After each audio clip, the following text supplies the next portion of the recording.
بسم اللہ الرحمن الرحیم. حاضرین کرام، یہ اس گھر میں یعنی برمنگم میں ہماری اس حیثیت میں پہلی محفل ہے. میں برطانیہ کیوں آتا ہوں؟ بہت لوگ مجھ سے یہ سوال کرتے ہیں. میں دو شخصیات کو اپنے ذہن میں رکھے یہاں آتا ہوں، اور جب واپس جاتا ہوں تو میں دیکھتا ہوں اپنے آپ کو کہ کیا میں نے ان کی روٹین جو تھی اس کو فالو کیا اور ان کی مشن کو سمجھا کہ نہیں. ایک حضرت علامہ اقبال علیہ رحمہ اور ایک حضرت قائد اعظم علیہ رحمہ. پاکستان کے دو عظیم رہنما جن کے ذہنوں میں پاکستان کے نقشے بنے، یعنی جن کے ذہنوں میں پاکستان تخلیق ہوا اور آج دنیا کے نقشے پر ایک حقیقت بن گیا، بن چکا ہے. کوئی مانے یا نہ مانے، لیکن پاکستان ایک حقیقت ہے. مجھے وہ شخصیات بھی یاد آتی رہتی ہیں کہ جو دریائے ٹیمز کے کنارے، ٹیمز کہتے ہیں نا اسے، اگر آپ بے شک اعتماد سے بولیں کوئی نہیں، ٹیمز ہاں. اگر کہیں تلفظ میں ہم لوگ کوئی کوتاہی برتے تو آپ ہماری کریکشن کریں، کیونکہ ہم تو وہاں سے آ رہے ہیں نا. تو جناب سعید بھائی فرما رہے ہیں کہ تھیمز دریا کے کنارے تین پاکستانی شخصیات ٹریول کر رہی تھی، سفر کر رہے تھے، وزٹ کر رہے تھے، ایکسکرشن پر تھے. تو ان میں سے ایک نے کہا کہ اگر ہمارا ملک اللہ رب العزت کی بارگاہ پاک سے ہمیں مل گیا تو ہم اس کا نام کیا رکھیں؟ تو ان شخصیات میں سے ایک جناب اسلم خٹک تھے، ان کا بھی وصال ہو چکا ہے. چودھری رحمت علی تھے، اور حضرت پیر احسن الدین صاحب علیہ رحمہ تھے جو حضرت خواجہ خاصگان سرکار موڑا شریف کے خلفاء میں سے تھے، جنہوں نے آئی سی ایس میں انڈین سول سروسز کے کمپیٹیٹیو امتحان میں پورے انڈیا میں دوسری پوزیشن لی. تو وہ ڈی ایم جی گروپ سے تھے. یہاں جب وہ تشریف لائے تو اس وقت وہ فارن افیئرز کی کسی پوسٹ پر تھے. تو ان تینوں دوستوں میں سے کسی ایک نے، غالباً اسلم خٹک صاحب نے کہا کہ اگر اللہ نے ہمیں ملک دے دیا تو ہم اس کا نام پاکستان رکھیں گے، اور پاکستان حقیقت بن گیا. ذہنوں میں بننے والے نقشے اللہ رب العزت حقیقت بنا دیتے ہیں. ذہن جس کا ترجمہ صحیح ترین اگر کیا جائے، بسم اللہ انشاءاللہ پھر انشاءاللہ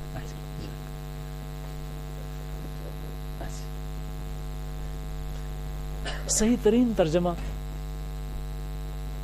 مائنڈ ہو سکتا ہے، برین نہیں. اب مائنڈ اور برین میں ایک بنیادی ڈفرنس یہ ہے جو اگرچہ سطحی قسم کی بات ہو سکتی ہے، کیونکہ برین کا صحیح مطالعہ بھی آج تک نہیں ہو سکا، لیکن جو آسانی سے سمجھ آنے والی بات ہے وہ یہ ہے کہ برین سینشول ہے، یعنی نالج جو سینسز کے تھرو آتا ہے اس کو سنتھیسائز کرتا ہے، اس کا انالیسز کرتا ہے، کنکلوژنز ڈرا کرتا ہے، اور کمپلیٹلی لاجیکل ہے. میں یہ گفتگو ممکن ہے ہمارے یہاں پر میرا خیال ہے ان پڑھ کوئی بندہ نہیں ہے. یہ اللہ کا بڑا انعام ہے کہ اس محفل میں جتنے دوست تشریف فرما ہیں، اس میں تو بہت سارے تو میرے اپنے اسٹوڈنٹس گلدر سیدہ گورنمنٹ ڈگری کالج کے پڑھے ہوئے ہیں، اور اس میں ایک ضرور اہتمام کیا کریں کہ دوستوں کے تعارف ضرور ہونے چاہیے، ایک دوسرے کو پتہ چلے یہ کون لوگ ہیں، ہم آپس میں ملے ہمارا تعارف کیا بنتا ہے. ہم حسن سعید ہیں تو یہ الحمدللہ میاں والی کی سرزمین سے ہیں. نہایت کوالیفائڈ، پڑھے لکھے، زیرک اور پیارے نوجوان ہیں. میرے فرزند روحانی ہیں الحمدللہ. یہ لندن سے آپ کے ہاں ملنے کے لیے تشریف لائے ہیں. ریاض آپ ہی کی یونیورسٹیوں میں سے لوٹن یونیورسٹی سے MSc اس میں بزنس ایڈمنسٹریشن میں کر کے گئے ہیں، اور اب الحمدللہ ڈاکٹریٹ کے حوالے سے بھی میں خواہش رکھتا ہوں کہ اللہ مہربانی فرمائے تو ان کے ڈاکٹرل لیول بھی اچیو ہو جائے. اور ان محفلوں کی روح رواں جو ہے میرے اسد محمود قاضی ہیں. اللہ کریم نے پاکستان کی سرزمین پر ان کو بہت اعزاز سے نوازا ہے، اور فیڈرل لینڈ کمیشن کے سیکرٹری ہیں، MA انگلش ہیں، لا گریجویٹ ہیں، سولیسٹر ہیں، اور تمام محافل کو مینج کرنے والے دوستوں میں سے، عزیزوں میں سے. اور میرے لیے زندگی میں انہوں نے اتنی آسانیاں پیدا کی ہیں دین پھیلانے میں کہ میں ہر وقت ان کے لیے، ان کے خاندان کے لیے، ان کے دوستوں کے لیے، عزیزوں کے لیے دعا گو رہتا ہوں. دراصل کلیدروں میں رہتے ہیں، اور ہمارے یہاں ساجد صاحب کے بڑے چھوٹے بھائی ہیں. اور آپ یقین کریں کہ انہوں نے حضرت صدیق اکبر کی روح زندہ کر کے رکھ دی ہے. زندہ تو پہلے ہی ہے نا، لیکن ان سرزمینوں میں حضرت سیدنا صدیق اکبر رضی اللہ عنہ کی محبتیں جو کچھ بھی ہے پیش کر دو. تو ابھی مجھے بہت طبیعت پر خوشی ہوئی. پچھلی دفعہ جب میں آیا تو مجھے اس بات کا بڑا شدید احساس ہوا کہ ہمارے اپنے دوستوں کے لیے بھی ایک مسجد ہونی چاہیے. تو انہوں نے پتہ نہیں کیا کیا، کوئی دعائیں کی اللہ کی بارگاہ میں قبول ہوئی. یاد رکھیں دعا جب دل سے کی جاتی ہے نا تو قبول ہونا اس کی عادت ہے، قبول ہونا اس کی قسمت ہے، قبول ہونا اس کا اعزاز ہے.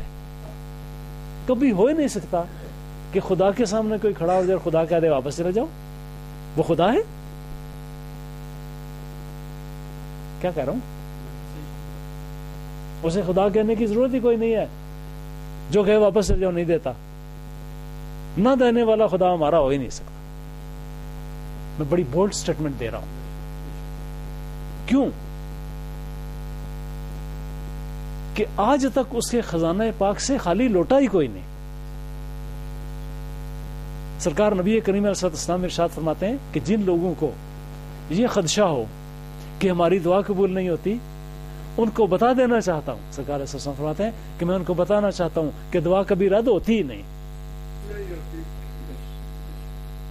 جو لوگ یہ کہتے ہیں نا دعائیں بڑی مانگی ہیں لیکن قبول نہیں ہوئی، ان سے کہو ذرا اپنی ویژن کو واسٹ کرو، اپنے ذہن کو کھولو. دعا قبول نہ کرنا اس کی اپنی ذات پاک کی توہین ہے. سرکار نے کیا فرمایا؟ سرکار نے ارشاد فرمایا کہ دعا یا تو فوری قبول ہوتی ہے، ٹھیک ہے، یا فوری قبول ہوتی ہے. یعنی ادھر مانگی، منگتے کا ہاتھ اٹھتے ہی داتا کی دین تھی، دوری قبول و عرض میں بس ہاتھ بھر کی ہے. ٹھیک ہے، ایک تو یہ بات ہوگی. دوسری یہ کہ یہ دعا اس وقت قبول ہوتی ہے جب اس سے زیادہ اس کی ضرورت تھی. مثلا کسی کو 1,00,000 پاؤنڈز کی ضرورت ہے، اس نے اللہ کی بارگاہ میں اپلیکیشن پیش کر دی کہ مولا کریم تیرے در کا سوالی ہوں اور فلاں مسئلے میں مجھے ضرورت ہے. پروردگار کریم اس ٹائم کو فرشتوں کو انڈیکیٹ کر دیں گے کہ فلاں وقت آئے گا جب اس کو $1 کروڑ کی ضرورت ہوگی یا 1 کروڑ پاؤنڈز کی ضرورت ہوگی. یہ دعا سٹاک میں رکھ دو، میری شان ربوبیت کہہ رہی ہے یہ پھر میرے دروازے پر آئے گا، میں پہلے اہتمام کر دیتا ہوں. اور پھر وہ وقت آئے گا کہ جب اس کو $1 کروڑ یا پاؤنڈز کی ضرورت پڑے گی تو وہ اللہ تعالیٰ کی بارگاہ میں اپلیکیشن ابھی دے گا انہیں کہ وہ پوری ہو چکی ہوگی. میں اپنی ایک مثال دیا کرتا ہوں کہ جب میں میٹرک میں پڑھتا تھا تو میں نے ایک دعا کی کہ اللہ میں بورڈ میں ٹاپ کروں. بورڈ میں نے ٹاپ نہیں کیا، ڈویژن میں ٹاپ کر گیا، لیکن اندر وہ ایک خلش سی جو تھی نا وہ باقی رہی کہ میں نے کیوں ٹاپ نہیں کیا. اللہ اپنا ہے نا تو اللہ سے ہم گلہ بھی کر سکتے نا اپنے خدا سے. خدا یونیورسل بھی ہے، خدا پرسنل بھی ہے. یہ بھی ایک ٹاپک بنتا ہے روحانیات کا کہ خدا سے تنہائیوں میں بیٹھ کے باتیں کرنا. کامل ترین اور اکمل ترین اولیاء اللہ نے تنہائیوں میں بیٹھ کے اللہ سے باتیں کی. ڈائلاگ ود گاڈ, یہ ٹاپک آج کل یہاں یورپ میں بڑا عام چل رہا ہے. تو جناب اس وقت دعا یہ کی, اور جس صورت میں میں چاہتا تھا, بندہ ہے رب رب ہے, جس طرح بندہ چاہتا ہے اس طرح, جیسا میں چاہتا تھا اس طرح قبول نہیں ہوئی. لیکن یہ جب میں نے ایم اے میں ٹاپ کیا نا, اور جب میں ادھر پوزیشن مجھے ملی اور اخبارات میں انٹرویوز لینے والے دوست آ گئے, تو انہوں نے سوال کیا جی آپ کی پوزیشن کا باعث کیا ہے؟ تو میں نے جو جواب دیا تھا وہ یہی تھا کہ میں نے رب سے میٹرک کی پوزیشن مانگی تھی, رب نے ایم اے کی پوزیشن دی ہے. کیوں کہ خداوند کریم وہ سوچتے ہیں جو بندہ نہیں سوچ سکتا. ٹھیک ہے نا. تو کبھی جب آپ گھروں میں بیٹھے ہوں یا تنہائیوں میں ہوں یا محفلوں میں ہوں, جہاں کہیں ہوں, نوکے خار پہ ہوں یا بزم بہار میں ہوں, ہر جگہ پر پروردگار کریم کی محبتوں کو زندہ رکھا کریں. اپنے خدا سے کمپلینٹ نہ کرنا. سرکار رسول وارا ارشاد فرماتے ہیں کہ خدا سے کمپلینٹ نہ کرنا یہ تقدیر ہے, کمپلینٹ تمہیں خاک میں ملا دے گی. خدا سے راضی ہو جاؤ, اور جب وہ راضی ہوتا ہے تو خدا بندے سے خود پوچھے بتا تیری رضا کیا. اب سرکار نے 2 صورتیں یہ بیان فرمائی. صورت اولا میں دعا کا فوری قبول ہونا, immediate acceptance of the prayer. ٹھیک ہے.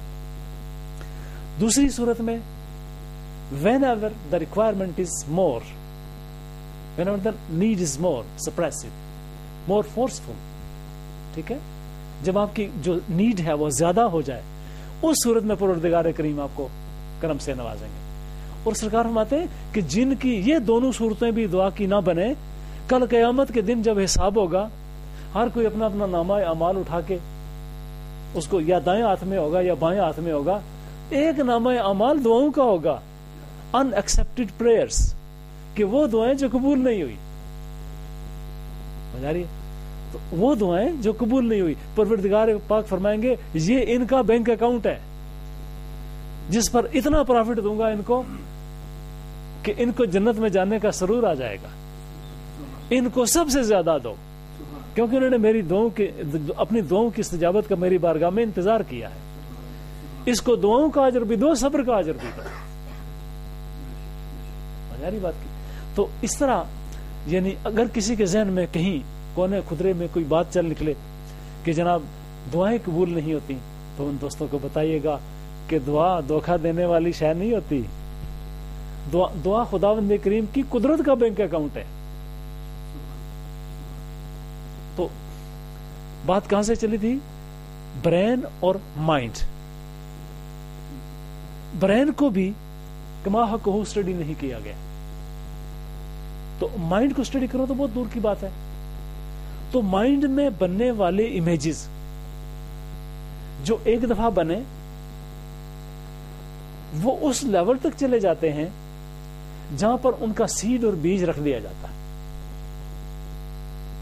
کبھی کسی دوست سے کہیں کہ بڑھ کا درخت اٹھا کے دکھاؤ, تو نہیں اٹھا سکتا, نہ وہ کھیڑ سکتا ہے. لیکن اگر اسی سے کہیں کہ 1 کروڑ بیج بڑھ کے درخت کے اٹھا کر چلو, تو وہ ایک مٹھی میں اٹھا کے چل پڑے گا. اس کا مطلب ہے کہ کائنات کا کوئی لیول ایسا بھی ہے کہ جس میں ویجیٹیٹو لیول پر, جہاں سے کوئی چیز ویجیٹیٹ کرتی ہے, سبزیوں کے اگنے کو نا ویجیٹیشن کہتے ہیں نا, یا کسی بھی شے کے اگنے کو, بڑھنے کو, اس کو ویجیٹیشن کہتے ہیں.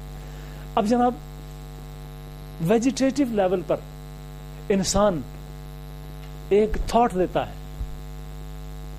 اس تھاٹ میں دعا بھر دیتا ہے, اس تھاٹ میں ڈیزائر بھر دیتا ہے, اس تھاٹ میں ایمبیشن بھر دیتا ہے, اس کو پریئر کا نام دے یا کوئی اور. لیکن وہ تھاٹ جاتی کدھر ہے؟ اب یہ اس کا اپنا دماغ ہے, خلاؤں میں بکھیر دے, فضاؤں میں بکھیر دے, آوارہ چھوڑ دے, یا سیدھا بارگاہ مولا کریم میں بھی ڈائریکٹ کر دے. ٹھیک ہے نا. آپ سارے مجھ سے انگریزی زیادہ بہتر جانتے ہیں, اس لیے کبھی کوئی الفاظ کوئی مشکل بھی ہو تو آپ مجھ سے بہتر جانتے ہیں کم از کم. تو اب وہ تھاٹ جو مائنڈ میں کریٹ ہوئی، برین میں نہیں. برین لاجیکل ہے، مائنڈ لاجیکل نہیں، لاجیکل سے کچھ آگے ہے. لاجیکل کی ڈیفینیشن کیا ہے؟ آج میرا دل کرے میں ساری گفتگو سعید بھائی سے کروں. ہی از ویری اٹینٹو. تو مائنڈ جو ہے وہ لاجیکل سے آگے کی دنیا کا شاہ سوار ہے، اور برین جو ہے یہ لاجیکل ہے. آپ جب کسی چیز کو سائنٹیفکلی ڈسکرائب کرتے ہیں تو آپ اپنا برین استعمال کرتے ہیں، اور جب آپ سائنٹیفکلی کوئی چیز ڈسکرائب کرتے ہیں تو آپ اس کی کازز کو اور ایفیکٹس کو اتنا چینل کرتے ہیں کہ یہاں تک کہ کوئی نہ کوئی نتیجہ نکل آتا ہے. ٹھیک ہے، تو یہ مائنڈ کی اپروچ، برین کی اپروچ ہے. اب آپ نے مائنڈ کی اپروچ کو دیکھنا ہے کہ جہاں پر کہ لاجک اور کاز اور ایفیکٹ، کازل ریلیشنز ختم ہو جاتے ہیں، وہاں سے مائنڈ کی پرواز شروع ہوتی ہے. یہ ٹائم باؤنڈ ہے، وہ ٹائم لیس ہے. یہ اسپیس باؤنڈ ہے، وہ اسپیس لیس ہے. یہ زمانے کو توڑ کے رکھ دیتا ہے مائنڈ، جبکہ برین زمانے کی حدوں کے اندر باندھا گیا ہے. ایک اپروچ سائنسدان کی ہے، ایک اپروچ ولی کی ہے. ایک اپروچ سائنسدان کی ہے، ایک اپروچ نبی کی ہے. ٹھیک ہے، اب ہوا کیا جس بات میں آپ کو لانا چاہتا ہوں. مائنڈ لاجیکل ورلڈ، زمانی دنیا، مکانی دنیا، اسبابی دنیا، کازل دنیا سے پرے ایک کریٹو پروسیس کا زون ہے، تخلیق کے عمل کا زون ہے، جہاں بندہ خدا کے سامنے کھڑے ہو کر کہتا ہے مولا سارا جہان چھوڑ کے آ گیا ہوں، ٹائم کو بھی پیچھے چھوڑا ہوں، اسپیس کو بھی پیچھے چھوڑا ہوں، اسباب کو بھی پیچھے چھوڑا ہوں، ریلیشنز کو بھی پیچھے چھوڑا ہوں، کازز کو بھی پیچھے چھوڑا ہوں، ریزنز کو بھی پیچھے چھوڑا ہوں، ہر چیز چھوڑ کے تیری بارگاہ میں آ گیا ہوں. مائنڈ کی اس دنیا میں انسان کی اسپرٹ، سول اور مائنڈ اور گاڈ، یہ چار چیزیں آپ کے سامنے کریٹو فارمولا پیش کرو. ٹھیک، چار. اللہ رب العزت 1، اسپرٹ 2، سول 3، مائنڈ 4. یہ چار چیزیں آپ کے اس اسٹرکچر کو فیبریکیٹ کر رہی ہیں جو آپ نے کریشن کے لیے تیار کیا. فارمولا آپ کے سامنے آ گیا ہوگا. گاڈ کیا ہے؟ نو ون نوز. کیوں کہ اگر وہ علماء علم فلسفہ لکھتے ہیں کہ اگر وہ سمجھا جائے تو تصرف میں آ جائے. انسانی ذہن کا، مائنڈ کا پوٹینشیل یہ ہے کہ جس کو سمجھ لے اس کو اپنے تصرف میں لے آتا. ٹھیک ہے، اگر خدا تصرف میں نہیں آ سکتا تو اس کا معنی یہ ہے کہ خداوند کریم کسی بھی لمٹ سے باہر ہے. اگر آپ کو میری 2-3 دن پہلے والی سپیچ جو ہیکمن وائک، کیا جگہ کا نام ہے؟ اسپیلنگز بتا دینا تاکہ مجھے HECKMOND، ہیکمن WIK، ہیکمن وائک. یہ وہاں پر جو سپیچ ہوئی جو 2-4 دن پہلے، اس میں میں نے اللہ رب العزت کے 4 اسماء پر گفتگو کی ہے. والاول والآخر والظاہر والباطن. جس کی ابتدائی کوئی نہیں اس کو اول کہا جا رہا ہے، جس کی انتہائی کوئی نہیں اس کو آخر کہا جا رہا ہے، جس کا ظاہر کبھی ٹریس نہیں ہوا اس کو ظاہر کہا جا رہا ہے، جس کا باطن کوئی سمجھ ہی نہیں سکا اس کو باطن کہا جا رہا ہے. اس پر آج میں گفتگو نہیں کروں گا کیونکہ وہ پچھلی گفتگو آپ ریلیٹ کر لیں اور آپ کو نئے اسپیکٹرم پر سوچنے کا ایک تھاٹ میٹیریل مل جائے گا. اب آپ نے کوئی چیز کریٹ کرنی ہے، کریٹ کیسے کریں گے؟ آپ خالق نہیں، خالق وہ ہے. آپ خالق نہیں، خالق وہ ہے. میں جان بوجھ کر جملے دہرا رہا ہوں کیونکہ یہ جتنے میرے بیٹے بیٹھے ہوئے سارے پڑھے لکھے لوگ ہیں الحمدللہ. ایک وقت آئے گا کہ یہیں سے شہباز نکلیں گے، یہیں سے اسلام کے سورج طلوع ہوں گے، میں اس سرزمین پر خدا جانتا ہے پاؤنڈ اکٹھے کرنے نہیں آیا. کل میرے مرشد اقبال آئے تھے, کل میرے قائد حضرت قائد اعظم تشریف لائے تھے, کل میرے بزرگ حضرت پیر حسن الدین تشریف لائے تھے. میں کہ میری غزل میں ہے آتش رفتہ کا سراغ, میری تمام زندگی کھوئے ہوئوں کی گفتگو. ٹھیک ہے جی, میں اس دیا ہے. اور اب بھی میرے ساتھ جو عزیز ہیں سارے میرے ساتھ کتابوں کی دکانوں پر علمی مراکز میں ٹھوکریں کھاتے پھرتے ہیں. ہم نے کسی چیریٹی ہاؤس کا رخ نہیں کیا. کیوں جناب, کبھی گیا ہوں میں کسی کے آگے ہاتھ پھیلائے ہیں؟ ضرورت نہیں ہے, کیونکہ میں مولا کے آگے ہاتھ پھیلانے والا انسان ہوں. تو اب میں آپ کو اس دنیا میں لے کے جا رہا ہوں جہاں مائنڈ تھا اور قائد اعظم تھے. اس دنیا میں لے جا رہا ہوں جہاں مائنڈ تھا اور اقبال تھے. اس دنیا میں لے جا رہا ہوں جہاں مائنڈ تھا اور حضرت پیر حسن الدین تھے, جہاں مائنڈ تھا اور چودھری رحمت علی تھے, جہاں مائنڈ تھا اور اسلم خٹک تھے, جہاں مائنڈ تھا اور پاکستان تھا. ٹھیک ہے. اور پھر سید السادات حضرت پیر میل علی شاہ صاحب گولوی رحمۃ اللہ تعالی علیہ دیوان الصالحین کی محفل میں تشریف فرما ہے. وہ اور ہوتے ہیں جن کا نبی مر جائے. پوری کائنات کو رحمتیں میں کھیرنے والا نبی مرا نہیں کرتا, جس کا تعارف قرآن عظیم الشان نے وما ارسلناک الا رحمۃ للعالمین فرمایا ہو. وہ مرنے والا نبی ہے. خدا کی رحمت مر جاتی ہے. لوگوں کو اپنے عقیدوں پر شرم بھی نہیں آتی. بات سمجھنے کی ہے نا. جس خدا کی رحمت مر جائے وہ خدا خدا ہے, جو رحمت مر جائے وہ رحمت ہے. جو اپنا تعارف کراتے ہوئے بھی کہ بسم اللہ الرحمن الرحیم, اور جو محبوب کا تعارف کراتے ہوئے بھی کہے کہ وما ارسلناک الا رحمۃ للعالمین. محبوب کوئی میرا تعارف پوچھے تو رحمان کہہ دینا, کوئی میرا تعارف پوچھے تو رحیم کہہ دینا. محبوب کوئی تیرا تعارف مجھ سے پوچھے گا میں رحمۃ للعالمین کہوں گا, ادھر بھی رحمت رکھ دوں گا ادھر بھی رحمت رکھ دوں گا. ورحمتی وسعت کل شیء میں کہوں گا, اور تو میرے رحمان ہونے پر ناز کرنا. خدا کی رحمت مر سکتی ہے؟ سرکار کا ذکر کرتے ہوئے سرکار کو مردہ کہنے والے خبیثوں کو شرم نہیں آتی؟ اپنے عقیدوں کو اپنے گردنوں میں ڈالے اور دریاؤں میں چھلانگ لگا کے مرے.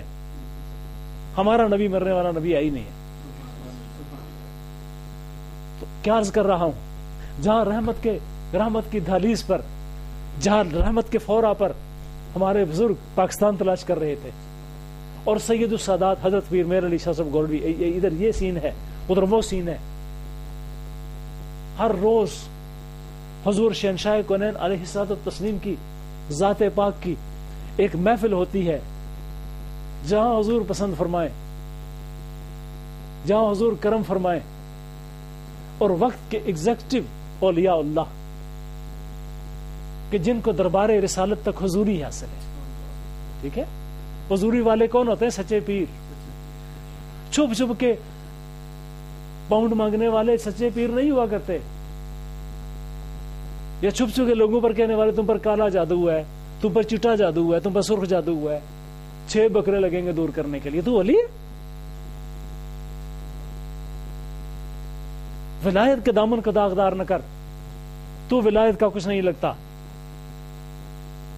ولی وہ ہے کہ جس کی زبان کھلے خدا بندے سے خود پوچھے بتا تیری رضا کیا. ٹھیک ہے. ولی وہ ہے. تو جناب دیوان الصالحین کی میٹنگ ہو رہی ہے. دیوان الصالحین کیا ہے؟ اسمبلی آف اولیاء کرام, اولیاء اللہ کی اسمبلی. جس طرح ہم یہاں پارلیمنٹ بناتے ہیں, یا اسمبلیاں بناتے ہیں, یا سینٹس بناتے ہیں, یا ایمبیسیڈوریل بورڈ بناتے ہیں, یا منسٹریل بورڈز بناتے ہیں, اسی طریقے سے سرکار بھی پوری دنیا کے ایگزیکٹو اولیاء اللہ کو روزانہ بٹھا کر فیصلے فرماتے ہیں.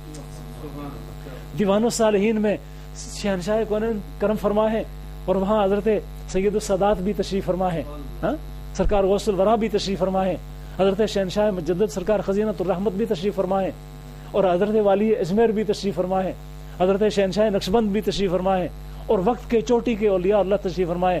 حضرت سید السادات کھڑے ہو کے فرمایا یا رسول اللہ پاکستان چاہیے. ٹھیک ہے. منگتے کا ہاتھ اٹھتے ہی داتا کی دین تھی, دوری قبول و عرض میں بس ہاتھ بھر کی.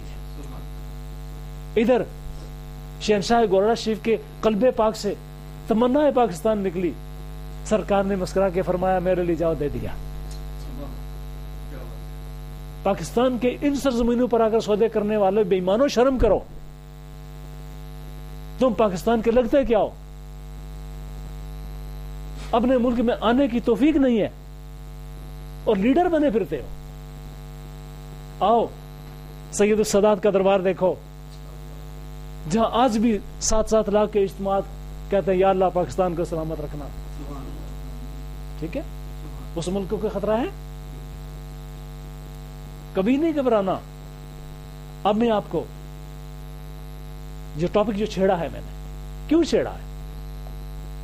یہ میری روح کی آواز ہے, میری روح کی پکار ہے. اس وقت میرے سامنے وہ شاگرد بھی بیٹھے ہوئے جو میں نے کالج میں پڑھائے ہیں. کیوں جناب اس کے علاوہ کبھی کوئی پیغام دیا؟ انگلش کا پروفیسر ہوں, ڈاکٹریٹ کی ہوئی ہے, لیکن ساری زندگی میں ایک پیسہ ٹیوشن کا کمایا کوئی؟ اس لیے کہ مجھے پتا تھا کہ میرے والد گرامی نے مجھے بچپن میں فرمایا تھا تم نے حضور کی امت کی خدمت کرنی ہے. یہی فرمایا تھا انہوں نے, اور میں اسی پر عمل پیرا ہوں. اور جتنی باتیں کر رہا ہوں یہ مقام فخر پر بیٹھ کر باتیں کر رہا ہوں, مقام عز میں کچھ بھی نہیں. دونوں انسان کے اعزازات ہونے چاہیے. فخر ہے مجھے اپنے نبی کریم پر, فخر ہے مجھے اپنے رحمت للعالمین پر, فخر ہے مجھے اپنے اس خدا پر کہ جس کے بارگاہ کرم سے کوئی خالی نہیں لوٹا. فخر ہے مجھے حضرت سید السادات پر کہ جس نے پاکستان مان کر ہماری جھولیوں میں ڈال دیا. فخر ہے مجھے اقبال پر کہ زمستانی ہوا میں گرچہ تھی شمشیر کی تیزی, زمستانی ہوا میں گرچہ تھی شمشیر کی تیزی, نہ چھوٹے مجھ سے لندن میں بھی آداب سیر خیزی. کون کہہ رہا ہے؟ اقبال کہہ رہا ہے ان سے جو یہاں صبح اٹھتے اور سوئے رہتے اور نمازیں نہیں پڑھتے. ہم نے اے اقبال یورپ میں اسے ڈھونڈا ابس, بات جو کچھ ایشیا کے ماہ سیماؤں میں تھی. علامہ اقبال نے اپنے ورڈکٹ دے دیا, اقبال نے فیصلہ دے دیا. 1905 سے 1908 تک 3 سال ان سرزمینوں پر رہ کر اقبال نے فیصلہ سنایا, مسلمانوں کہیں ان کی گلیمر دیکھ کر تمہاری نگاہیں خیرہ نہ ہو جائیں. خیرہ نہ کر سکا مجھے جلوہ دانش فرنگ, سرما ہے میری آنکھ کا خاک مدینہ ہو نہ جا. ٹھیک ہے, میں اقبال کا میسنجر ہوں, مقام فخر ہے. اور جہاں تک عاجزی کا تعلق ہے, اللہ کریم, میں حضرت سیدنا امام ربانی کی سٹیٹمنٹ پیش کرتا ہوں. آپ فرماتے ہیں کہ ہمارے نزدیک فقیر وہ ہے کہ جو اپنے آپ کو اونٹ کی مینگنیوں سے بھی زیادہ عاجز سمجھے. ٹھیک ہے, مقام فخر پہ بیٹھو یا مقام عز پہ بیٹھو, اپنی حقیقتوں کو نہ بھولنا. یہ ٹاپک میں نے چھیڑا کیوں ہے مجھے پتا ہے. حضرت اقبال کہتے ہیں کہ میرے دور کے جو دوست ہیں, نا امید استم ز یاران قدیم تور می سوزت کی می آیت کلے. کہتے ہیں میں جو پرانے میرے دوست ہیں کہ جن کے اندر قوت حیات مسلوب ہو چکی ہے, میں ان سے نا امید ہو چکا ہوں, اور یہ تور اب جل رہا ہے, میرا کلیم کب آئے گا. ٹھیک ہے, اور فرمایا کہ میرے جاننے والے, مجھے سمجھنے والے, مجھے اپروچ کرنے والے, میری تفہیم رکھنے والے مجھ سے بعد آئیں گے. اور یاد رکھو حضرت اقبال کی روح کہہ رہی ہے کہ یہ وہی لوگ ہوں گے جنہیں سرزمین یورپ میں بھیجا جائے گا, جو نتیجے میں نے دیے تھے وہی نتیجے لے کے آئیں گے. میں نے ملک مانگا تھا, رب دے گا. یہ ملک بچائیں گے, اس ملک کی حفاظت کریں گے, اس ملک کے نظریے کی حفاظت کریں گے, اور اس ملک کی عزت و آبرو کی حفاظت کریں گے. اقبال کہتے ہیں کہ میں کیمبرج یونیورسٹی میں ایک دفعہ ایک پروفیسر صاحب تشریف لائے انڈیا سے ہو کے, انڈیا سے ہو کے یونیورسٹی میں تشریف لائے. انہوں نے گفتگو کی اور ایک بندہ اٹھ کھڑا ہوا, کہتا ہے واٹ اباؤٹ انڈیا. تو اس نے کہا دا پیپل آر illiterate, بلکہ صحیح تلفظ ہے illiterate. آپ مجھ سے بہتر جانتے ہیں. The people are illiterate, uneducated, uncivilized, rough people, rubbish people. Iqbal کہتے ہیں کہ میں شرما گیا یورپ کی سرزمین پر اسلام کا فرزند بات کرنے لگا ہے. کہتے ہیں میں شرما گیا کہ مجھے شرمندگی ہوئی, یہ بندہ کیا کہہ رہا ہے, اگر ان سرزمینوں میں کچھ بھی نہیں تھا تو تم گئے کیوں تھے؟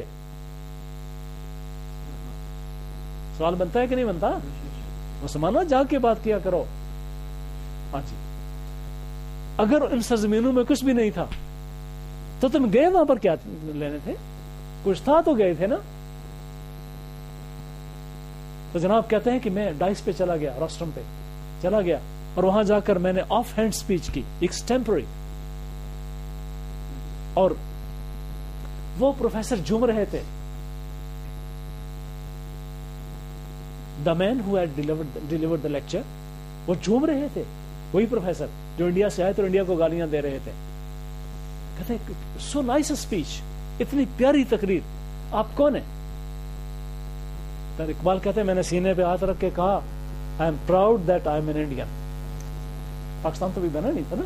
ہاں جی, مجھے فخر ہے. گفتار اقبال کتاب کا حوالہ چاہیے ہو تو گھر میں موجود, ریفرنس موجود, انشاءاللہ ریڈی. ادارہ تحقیقات پنجاب یونیورسٹی نے کتاب شائع کی ہے, اور you can see the reference any way any time you like. تو علامہ فرماتے ہیں کہ میں نے جب یہ کہا تو وہ پروفیسر کھڑا ہو گیا تو کہتا ہے کہ اقبال آئی withdraw my words. مزہ ہے نا. تو دوستو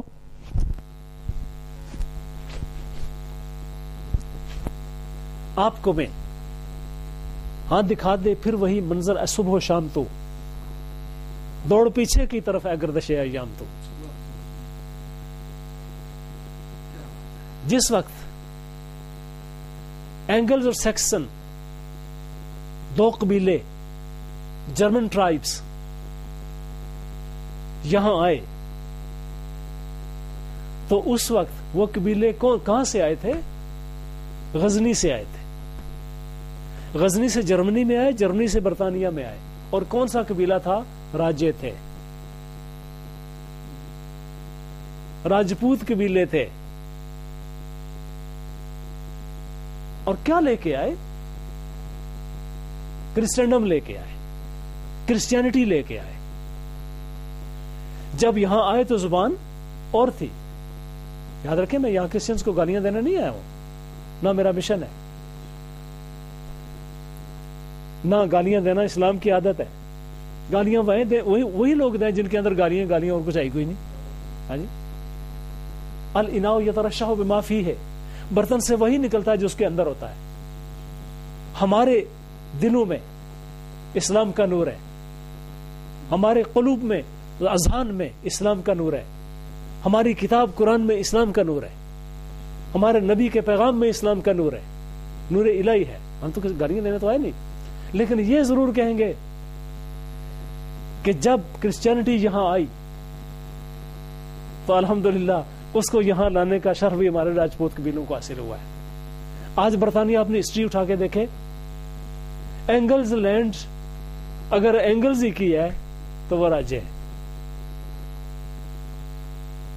ٹھیک ہے, جس کے نام پر انگلینڈ کا نام رکھا گیا. ہم کہتے ہیں ہسٹری پڑھو, اپنی ہسٹری خود پڑھو اور پھر ہمیں بھی گائیڈ کرو.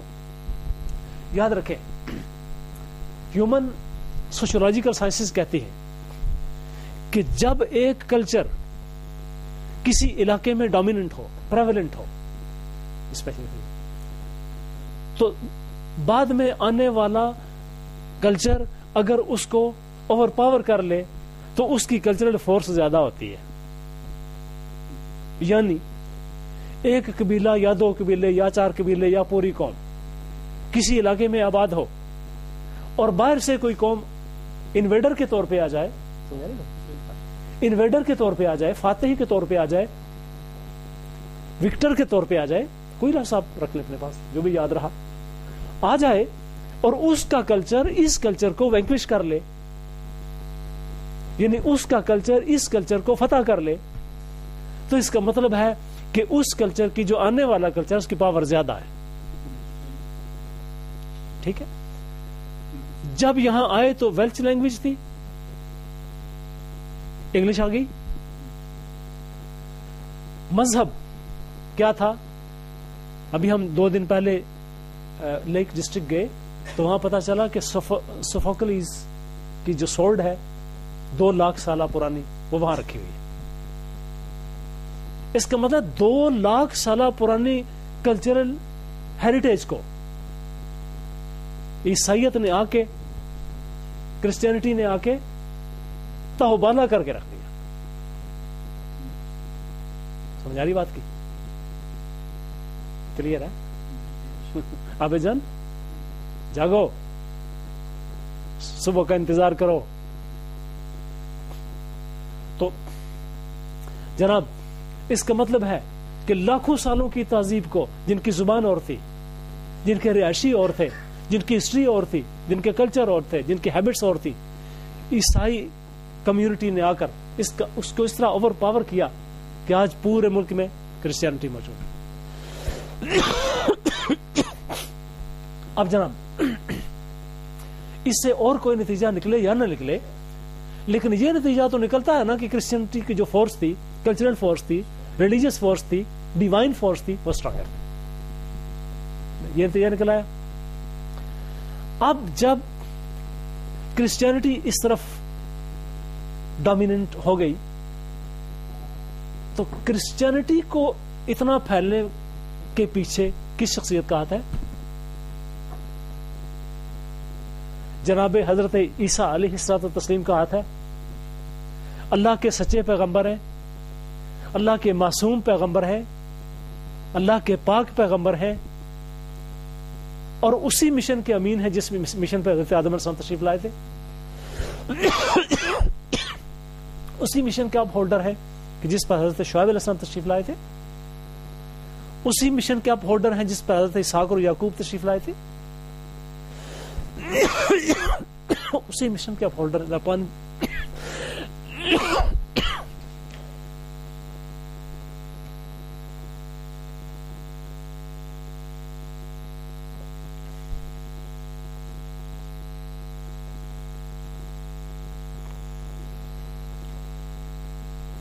اور تشریف لائے تو کیا فرمایا؟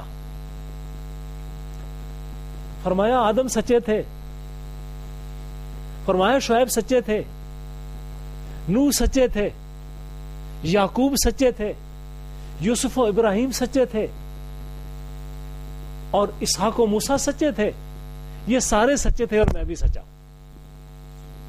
ٹھیک ہے. اور ایک میرے بعد آئے گا جو پاکیزگی کی روح ہوگی, اور جسے حضرت عیسیٰ علیہ الصلوۃ والسلام پاکیزگی کی روح کہہ دیں. ہم کرسچن کمیونٹی کو دعوت فکر دیتے ہیں کہ پاکیزگی کی روح جسے حضرت کرائسٹ کہہ دیں, اس کو نہ ماننے میں تمہارے پاس جواز کیا لگتا ہے؟ کیوں جناب؟ تائید آدم کریں جناب عیسیٰ تو کریکٹ, تائید موسیٰ کریں تو کریکٹ, تائید سلیمان کریں تو کریکٹ, تائید داؤد کریں تو کریکٹ, دیگر انبیاء کی تائید کریں تو کریکٹ, اور کسی آنے والے کی بشارت دے دیں تو وہ کیوں انکریکٹ ہوئی جناب؟ یا تمہیں ماننے میں غلطی لگی ہے یا وہ درست نہیں تھے. چونکہ وہ درست تھے لہذا تیری غلطی ہے. ایسا ٹھہر ذرا دیکھ تو صحیح, یہ گھر جو بہ رہا ہے کہیں تیرا گھر نہ ہو. اب جناب اگر جناب حضرت عیسیٰ علیہ التسلیم نے ارشاد فرما دیا کہ میرے بعد جو پاکیزگی کی روح آئے گی, بے شک اگرچہ انہوں نے یہ لفظ ٹرانسلیٹ کر لیا ہوا ہے, قرآن عظیم الشان وہ سٹیٹمنٹ مکمل دے رہا ہے, یاتی من بعد اسمہ احمد, کہ میرے بعد جو آئے گا اس کا نام احمد ہوگا. لیکن اگر کرسچینٹی نے اس کا ترجمہ کر لیا ہے تو ہمیں منظور ہے, پھر بھی تشریف لائے, ہم دعوت فکر دیتے ہیں. اگر پاکیزگی کی روح محمد نہیں ہے تو وہ کون سی ہے؟ سٹیٹمنٹ حضرت مسیح علیہ السلام کی ہے. اگر پاکیزگی کی روح جناب سید عالم حضرت نبی کریم علیہ الصلوۃ والتسلیم کی ذات پاک نہیں ہے تو پھر وہ کون سی ہے تم بتاؤ. اور اگر ہمارے رسول کے ماننے سے تم بچ نکلے تو اسے پھر ماننا پڑے گا.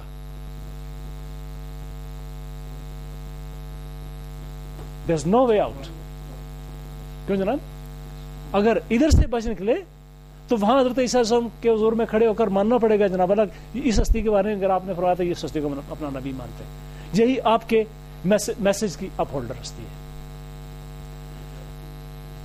ہے جی. اچھا, اب یہاں تک بات سمجھ میں آ رہی؟ تو میں آپ کو یہ بتانا چاہتا ہوں کہ اگر اس سرزمین پر کرسچن کلچر نے پرانے کلچرز کو تہ و بالا کر کے رکھ دیا, ٹاپ سٹروی کر کے رکھ دیا, تو یہ کیا وجہ ہے کہ جن سرزمینوں میں کرسچینٹی تھی اس کو بھی کسی کلچر نے تہ و بالا کر کے رکھ دیا؟ اس کا مطلب ہے کہ اس کلچرل فورس کو ماننا پڑے گا کہ جس نے عیسائیت کی تردید نہیں کی. میں اپنے الفاظ دہراؤں گا, ہم عیسائیت کی تردید نہیں کرتے. کیوں؟ کہ یہ اللہ کے پاک اور معصوم پیغمبر کا دین ہے, سچا دین ہے. بائبل سچی ہے, انجیل پاک سچی ہے, اللہ کی طرف سے نازل ہوئی ہے, پیغام ان کا خدائی ہے. ٹھیک ہے, ہم تو ان کی تائید کرتے ہیں, تو تائید سے ڈرنا تو نہیں چاہیے نا. لاجیکل پرنسپل ہے, کلچرل پرنسپل ہے کہ جب آپ کسی کی تائید کرتے ہیں تو آپ اس کے دوست ہیں, اور ہماری دوستی قبول کرو, ہاتھ بڑھاؤ. ہم نبی کریم علیہ الصلوۃ والسلام کی تعلیمات رکھتے ہیں, تم جناب حضرت عیسیٰ علیہ السلام کی تعلیمات رکھو. ہم قرآن پاک سے حضرت عیسیٰ کی شان لے کے آتے ہیں, تم بائبل سے حضرت عیسیٰ کی شان لے کے آؤ, کمپیئر کر کے دیکھو. اگر دوستی نہ نکلے تو ہم مجرم, دوستی اگر نکل آئے تو تم مانو کہ عیسائیت بھی سچی ہے, اسلام بھی سچا. لیکن نہیں, ہم آپ کو درخواست کریں گے کہ جناب یہ دیکھو اوریجنلٹی کی کیا پوزیشن ہے. کیا تعلیمات حضرت مسیح علیہ السلام اسی صورت میں مل رہی ہیں جس صورت میں یہاں آئی تھی؟ اگر نہیں مل رہی تو اسلام نے تو نہیں چرائی.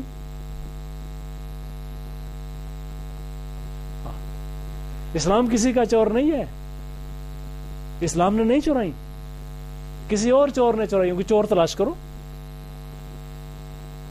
تاکہ تم اوریجنلٹی تک پہنچو اور انشاءاللہ قرآن تک پہنچو گے.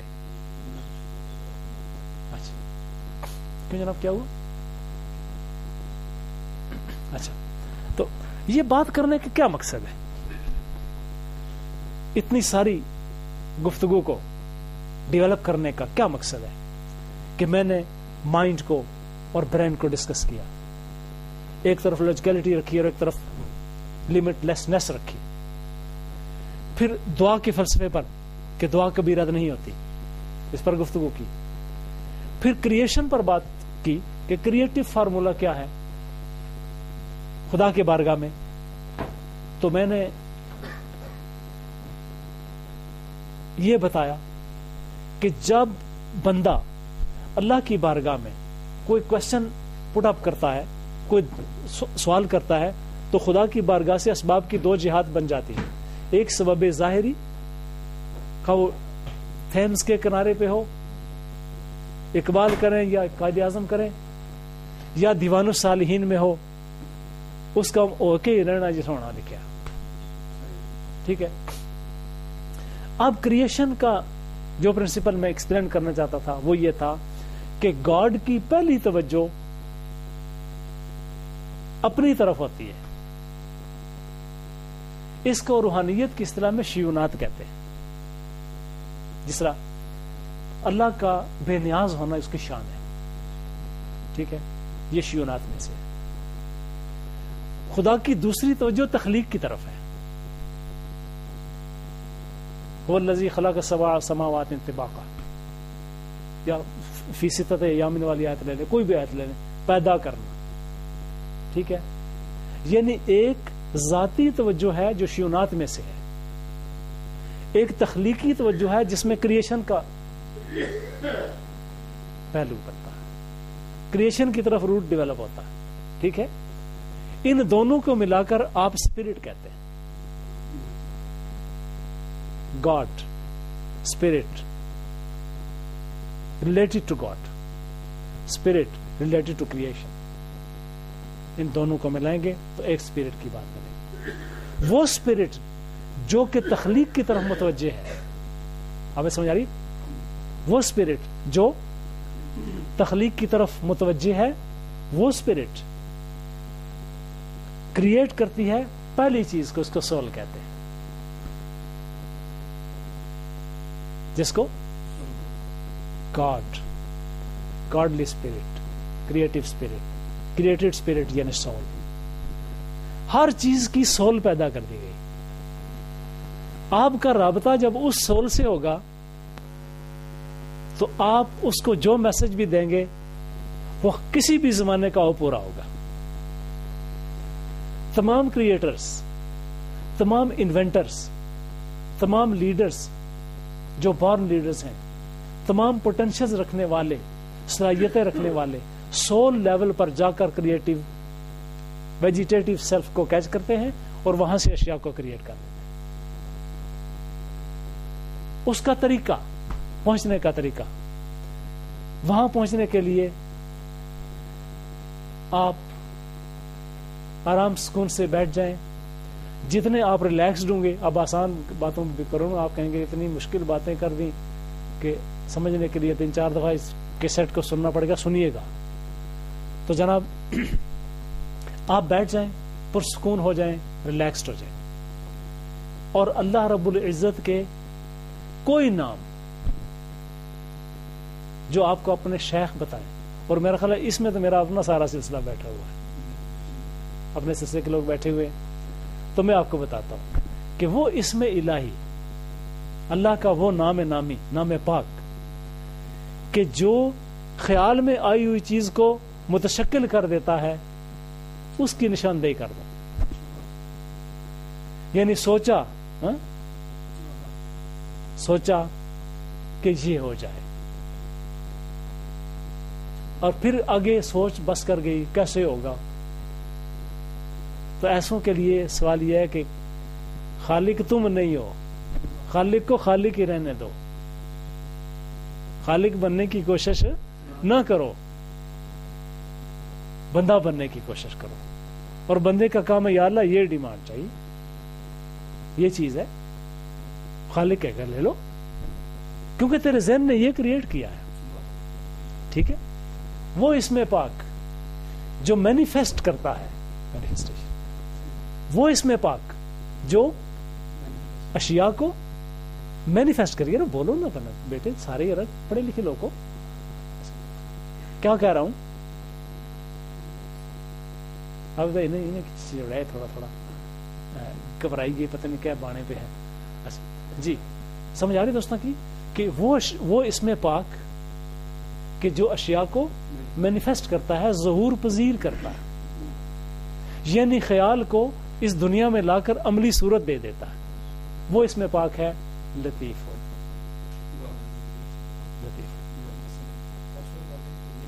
کاسمک آرڈرنگ اصل میں یہ ہے. آپ کے یورپ میں ہر دکان پر کتابیں پڑھی ہیں، cosmic ordering, cosmic ordering, cosmic ordering, cosmic ordering. ضرور پڑھیں، میں ریکمینڈ کروں گا، بلکہ میں بھی پڑھتا ہوں. اسے لے کے میں نے یہ چیزیں پڑھی ہیں، بلکہ میں نے تو بہت عرصہ پہلے اس موضوع پر بہت کچھ پڑھا. تو کاسمک آرڈرنگ یہ ہے کہ پروردگار کریم کی بارگاہ میں لطیفن کا اسم پاک پڑھنا شروع کر دیں. اور یہ جسے ہم کہتے ہیں نا اعداد جو ہوتے ہیں ان چیزوں کے، عاملین بزرگان دین نے بھی اپنی کتابوں میں اعداد کا ذکر کیا ہے، جس میں الف کے 1 عدد ہوتا ہے، بے کے 2 ہوتے ہیں، جیم کے 3 وغیرہ وغیرہ، یہ سارا. تو یہ کیا چیز ہے؟ یہ فریکوینسیز ہیں. جس طرح آپ کے ٹیلی فون نمبرز فریکوینسی رکھتا ہے، آپ کا کمپیوٹر کوڈ رکھتا ہے، اسی طریقے سے جب اولیاء اللہ نے کائنات میں ٹریول کیا ارواح کی دنیا میں پہنچے, اسپرٹ سے سول کے لیول پر جب پہنچے, اور ادھر سے مائنڈ سے باڈی مائنڈ سول, ٹھیک ہے, body mind soul spirit creative spirit and then godly spirit یعنی divine spirit and then God. ایک پورا ایک آپ کو ہائرارکی مل گئی. جب وہاں پہنچے تو جن فریکوینسیز میں ٹریول نصیب ہوا ان فریکوینسیز کو اولیاء نے نوٹ کیا. سمجھ آ رہی بات؟ یعنی اولیاء اللہ نے ان فریکوینسیز کو نوٹ کیا اور لکھ دیا کہ اس کی یہ فریکوینسی ہے, اس کی یہ فریکوینسی ہے, اس کی یہ فریکوینسی ہے, اس کی یہ فریکوینسی ہے, اس کو اتنی مرتبہ پڑھو گے تو یہ فیض حاصل ہوگا, اتنی مرتبہ پڑھو گے تو یہ حاصل ہوگا. ٹھیک ہے. اب اس اسم پاک کی فریکوینسی کیا نکلی؟ 129. 129. اگر کوئی شخص یہ اسم پاک روزانہ 129 دفعہ پڑھنا شروع کر دینا تو ان سارے جادوگروں سے انشاءاللہ جان چھوٹ جائے گی. یہ جو گھروں میں چھپ چھپ کے جادو کرنے کی عادت رکھتے ہیں نا, ان کے بستر بن جائیں گے انشاءاللہ. اور سرکار غوث الورا حضور محبوب سبحانی ایک دن تشریف فرما تو آپ کے دربار پاک میں ایک شخص آیا اور عرض کرنے لگا, حضور میں فلاں ولی اللہ کا مرید ہوں, میں نے سفر کرنا تھا تو مجھے انہوں نے فرمایا بھی سفر نہ کرنا, سفر میں ڈاکہ پڑے گا اور تم مارے جاؤ گے. تو میں نے جانا بھی ہے, سفر کرنا بھی بڑی مجبوری ہے, کمپلشن ہے, کیا کروں؟ سرکار غوث نے فرمایا جاؤ, ٹھیک ہے, کچھ بھی نہیں ہوگا. وہ بھی ولی, یہ بھی ولی, وہ بھی اللہ کے دوست, یہ بھی اللہ کے دوست, وہ بھی صاحب روحانیت, یہ بھی صاحب روحانیت. تو خیر وہ گھر گیا, لیٹا تو دیکھا خواب میں کہ وہی سفر کر رہا ہے,